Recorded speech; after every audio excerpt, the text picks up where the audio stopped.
Dan Williams here, certified reverse mortgage professional, and I want to share with you basics about the product that we call a reverse mortgage, or it's often referred to as a HECM, which stands for the home equity conversion mortgage.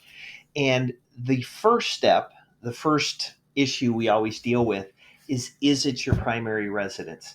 And that may seem like a pretty straightforward requirement, but oftentimes there's some confusion around it. And I want to talk to you about just a couple of the basics, and we can hopefully clear some things up for you.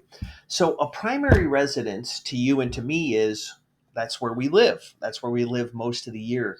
Underwriting has a little bit of a different definition of it, an underwriting of the reverse mortgage.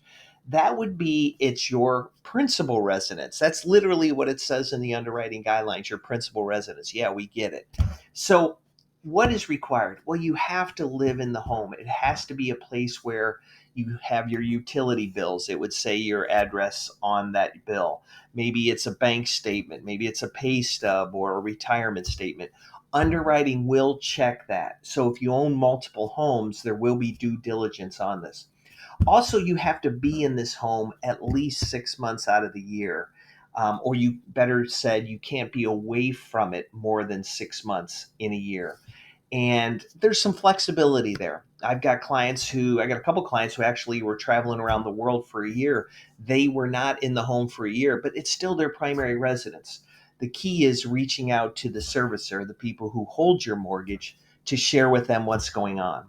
And that brings me to a certificate of an occupancy that is sent out. On the anniversary date of your reverse mortgage, a document will be mailed to your home that is asking, do you still live there? You need to sign it and return it.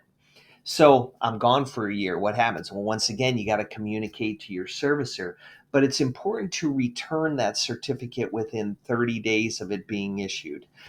Lenders will check this. Okay. So that's an important step.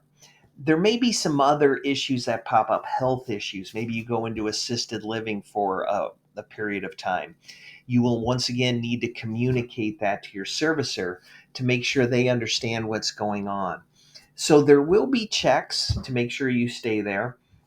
And then I want to finish with one little nuance that I've run up in multiple situations here. So someone will say, hey, Dan, I've got this condo in Florida. Can I put a reverse mortgage on it? And I'll say, do you live there? And they're like, no, I'm renting it out. Okay. Many people in our industry would just stop there. No, I can't help you. That's not what a reverse mortgage is for.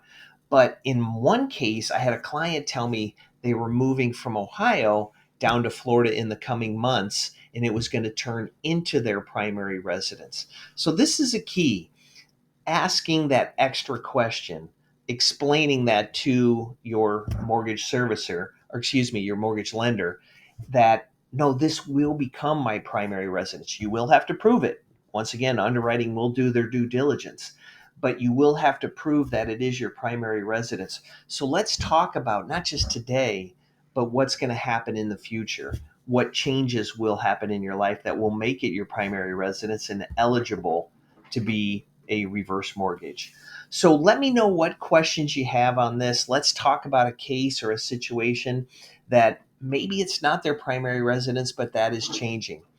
Once again, this is Dan Williams, your certified reverse mortgage professional. I'm happy to help and answer any and all questions. And I always recommend, hey, let's just talk about it before we say no, and as well as saying yes. Let's make sure we understand what the client wants to achieve and how it fits into their financial plan. Take care. I'm here if you need me. Have a great day.